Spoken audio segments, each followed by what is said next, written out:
আরে আপনাকে ঝাপসা লাগছে কেন? এতে আপনার কোনো দোষ নেই। আমি যখন সেলফি তুলি সেখানেও আমার ঝাপসা ছবি ওঠে। আসুন বসে কথা বলি। ও হ্যাঁ, চল। এই এই যা। আসুন আসুন।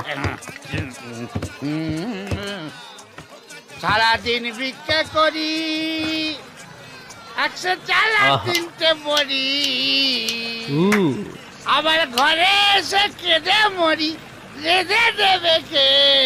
কাল থেকে বস তুমি। আর দোকানটা কোথায় বেঁচে চলেছে গো? হ্যাঁ এ দোকানটা না এরকমই। কেন? এ ভেসে ভেসে বিভিন্ন দেশে দেশে গিয়ে শরৎ বিক্রি করে।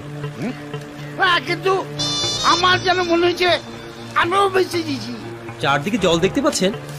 হ্যাঁ পাচ্ছি তো। হ্যাঁ, এটাই হচ্ছে ওই শরবতের কামাল। হ্যাঁ এই সারা জীবনে যত